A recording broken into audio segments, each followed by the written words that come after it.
Dear students and welcome you all to commerce Pandit. बच्चों class 12 semester 3 का economics हम लोग कर रहे हैं और पहला चैप्टर जो कि मैक्रो इकोनॉमिक्स से रिलेटेड है, उसमें बहुत सारे बेसिक कॉन्सेप्ट्स हैं जो हम लोग को समझना है ताकि मैक्रो इकोनॉमिक्स को बहुत अच्छे से हम लोग कंप्लीट कर सकें।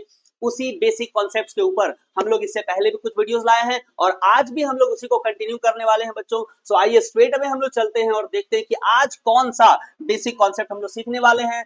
तो जैसा देख पा रहे हैं बच्चों, आज हम लोग बात करने वाले हैं सेविंग्स एंड इन्वेस्टमेंट के विषय में। सेविंग्स एंड इन्वेस्टमेंट बहुत ज्यादा इंपॉर्टेंट ये टॉपिक होने वाला है, बहुत अच्छे से ध्यान से प्यार से आपको समझना है। आइए स्ट्रेट अवे हम लोग बात करते हैं। सबसे पहले हम लोग बात करेंगे सेविंग्स के विषय में। सेविंग्स क्या होता है बच्चों? देखिए, जैसा डेफिनेशन कहता है, savings is defined as that part of income, यानी इनकम का ये वो वाला हिस्सा है बच्चों which is not devoted to consumption expenditure. अब आप बोलोगे सर ये कंजम्पशन एक्सपेंडिचर क्या होता है, तो मैं बोलूंगा कि पिछला वाला वीडियो इसका मतलब नहीं देखा। पिछले वाले वीडियो में ही तो हम लोगों ने कंजम्पशन एक्सपेंडिचर के ऊपर डिस्कशन किया है बच्चों। नहीं देखा तो वो वीडियो भी जरूर देख लो। अभी थोड़ा सा मैं एक्सप्लेन कर देता हूं। देखो, एक्सपेंडिचर का मतलब क्या होता है? एक्सपेंडिचर का मतलब तो खर्चा होता है। तो जब कोई खर्चा हम लोग करते हैं किसके ऊपर? कंज्यूमर गुड्स के ऊपर या कंजम्पशन गुड्स के ऊपर, यानी वैसे गुड्स के ऊपर, वैसे सामानों के ऊपर जो हम डायरेक्टली कंज्यूम करते हैं। खाने पीने वाली चीजें या जिंदगी जीने के लिए जो चीजें डायरेक्टली हमको जरूरत होती है ना, उनके ऊपर जो खर्चा होता है उनको हम लोग कंजम्पशन एक्सपेंडिचर कहते हैं। अब इनकम में से जैसे ही हम लोग माइनस कर देते हैं कंजम्पशन एक्सपेंडिचर को, तो जो बच जाता है बच्चों उसी को तो सेविंग्स कहा जाता है। यानी अगर हम लोग कहें एक तरह से, तो सेविंग्स का मतलब क्या है? Savings is equal to what? अगर हम लोग इसको फॉर्मूला में बात करें तो सेविंग्स का मतलब क्या होगा? आपने जो इनकम पाया उस इनकम में से कंजम्पशन के लिए या कंजम्पशन गुड्स के ऊपर जो भी आपने एक्सपेंडिचर कर दिया यानी खर्चा कर दिया, इसके बाद जो बचा रह गया बच्चों वही तो सेविंग्स होता है, राइट? आओ एक एग्जांपल दे देता हूं। फॉर एग्जांपल आपका इनकम था, से फॉर एग्जांपल 15,000 रुपीज आपका इनकम था, है ना? 15,000 रुपए क्या थे बच्चे? आपके इनकम थे। आपने उसमें से 12,000 रुपए क्या कर दिया?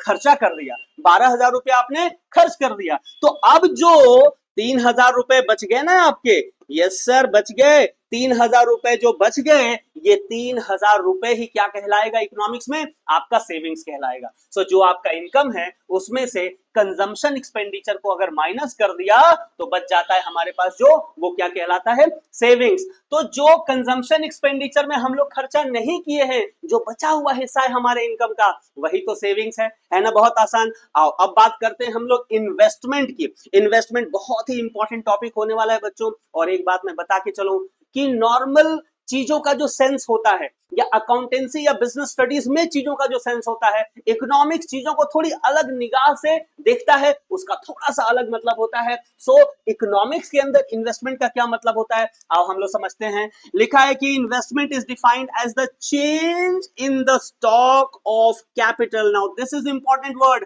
Change in the stock of capital. जो भी आपका कैपिटल का स्टॉक था, यानी जो आपके पास कैपिटल था ना, अगर एक पीरियड ऑफ टाइम के बाद उस कैपिटल में कुछ चेंजेस आया है, कुछ बदलाव आया है, वही जो चेंजेस आया है बच्चों उसी को हम लोग क्या कहते हैं? इन्वेस्टमेंट कहते हैं। आप बोलोगे सर एग्जांपल से समझाओ ना। चलो एग्जांपल में बात करते हैं। मान लीजिए 2023 ये जो ईयर था ना, इसमें आपके पास फॉर एग्जाम्पल 1 लाख रुपीस का आपके पास क्या था बच्चों? आपके पास फॉर एग्जाम्पल कैपिटल था। 2023 में आपके पास कैपिटल कितना था? 1 लाख रुपए का कैपिटल था।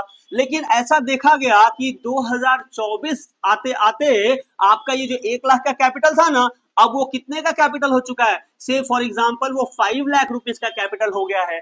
तो कितना चेंज हुआ, कितना बदला? 2023 से 2024 के बीच में कितना चेंज हुआ? तो आंसर होगा कि सर 4 लाख का चेंजेस हो गया ना। 4 लाख आपका कैपिटल का जो स्टॉक था, पहले 1 लाख था, अब 5 लाख है। तो कितना बदला? 4 लाख बदल गया ना। अब ये जो 4 लाख बदला बच्चों, क्या बदला? ये कैपिटल का स्टॉक बदला। इसी को हम लोग क्या कहेंगे? इसी को तो हम लोग इकोनॉमिक्स में क्या बोलेंगे बच्चों? बोलो ना।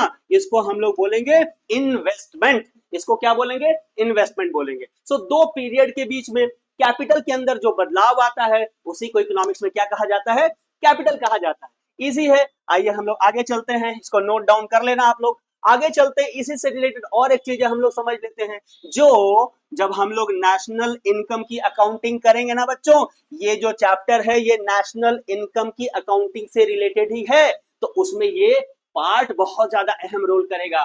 क्या है ये?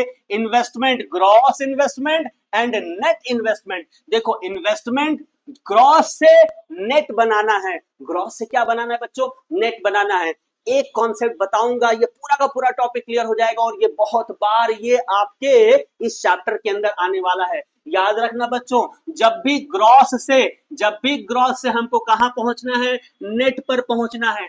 किसी भी चीज का ग्रॉस दिया हुआ रहे, नेट पे अगर पहुंचना है, अंतर लाता है सिर्फ और सिर्फ डेप्रिसिएशन। यानी ग्रॉस में से जैसे ही हम लोग डेप्रिसिएशन को माइनस कर देते हैं, क्या कर देते हैं? डेप्रिसिएशन को सब्ट्रैक्ट कर देते हैं, डेप्रिसिएशन को माइनस कर देते हैं, हर ग्रॉस का चीज क्या बन जाता है बच्चों? नेट बन जाता है। यानी ग्रॉस में और नेट में डिफरेंस क्या लाता है? डेप्रिसिएशन ही डिफरेंस लाता है। आओ चलो हम लोग पढ़ते हैं क्या लिखा हुआ है। लिखा है कि gross investment is the total addition to the capital stock within a specified time period. यानी कि अभी हम लोगों ने समझा ना कि ये दो पीरियड था, इन दो पीरियड के बीच में जितना भी कैपिटल का आपका एडिशन हो गया, जितना भी कैपिटल आपका बढ़ गया इस पीरियड से इस पीरियड के बीच में, इसको हम लोग क्या कहेंगे? इन्वेस्टमेंट कहेंगे या ग्रॉस इन्वेस्टमेंट कहेंगे? क्या कहेंगे? इन्वेस्टमेंट कहेंगे या ग्रॉस इन्वेस्टमेंट कहेंगे? लेकिन लेकिन लेकिन देखो, अब ध्यान रखो क्या लिखा हुआ है। Subtracting depreciation from gross investment we get net investment. हम लोग को नेट इन्वेस्टमेंट कैसे मिलता है? जब हम लोग क्या कर देते हैं बच्चों? सब्ट्रैक्ट कर देते हैं, यानी माइनस कर देते हैं। किसको? डेप्रिसिएशन को माइनस कर देते हैं ना जब ग्रॉस इन्वेस्टमेंट से, हमको नेट इन्वेस्टमेंट मिल जाता है। यानी यहां फॉर्मूला क्या हो जाएगा? Net investment is equal to gross investment minus depreciation. बस इतना ही तो याद रखना है। बहुत आसान टॉपिक है बच्चों, और इसी तरह से छोटे छोटे बिल्कुल चॉकलेट साइज वीडियोस बनाकर पूरा का पूरा इकोनॉमिक्स आपके लिए बिल्कुल आसान हम लोग बनाने वाले हैं। करना आपको क्या है? देखिए, हम लोग एक कोर्स आपके लिए लेकर आए हैं। थर्ड सेमेस्टर के जितने भी स्टूडेंट हैं class 12 under West Bengal council of higher secondary education, economics mastery course, पूरा इकोनॉमिक्स पूरे सिलेबस आपका कवर करेंगे हम लोग ऐसे ही छोटे छोटे वीडियोस बनाकर ओनली 499 रुपीज में, सिर्फ 499 रुपए में आपके इकोनॉमिक्स का टोटल सिलेबस। और आपको पता है इकोनॉमिक्स का सिलेबस कितना वाइड है, कितना बड़ा सिलेबस है। 499 में हम लोग कवर कर रहे हैं। ये है हमारा कॉन्टैक्ट डिटेल्स बच्चों, ये है हमारा कॉन्टैक्ट डिटेल्स। अगर आप चाहते हैं हमसे इन चीजों को पढ़ना, समझना और पूरे इकोनॉमिक्स में जबरदस्त मार्क्स स्कोर करना, आप इस पे कॉन्टैक्ट करो, व्हाट्सएप करो, कॉल करो, जल्दी से एनरोल करो। हम लोग मिलकर कमाल करेंगे। Alright, so that is it in this video. अगले वीडियो में हम लोग मिलेंगे, कुछ और टॉपिक पे डिस्कशन करेंगे। तब तक अपना ख्याल रखिए, परिवार का ख्याल रखिए। जय हिंद।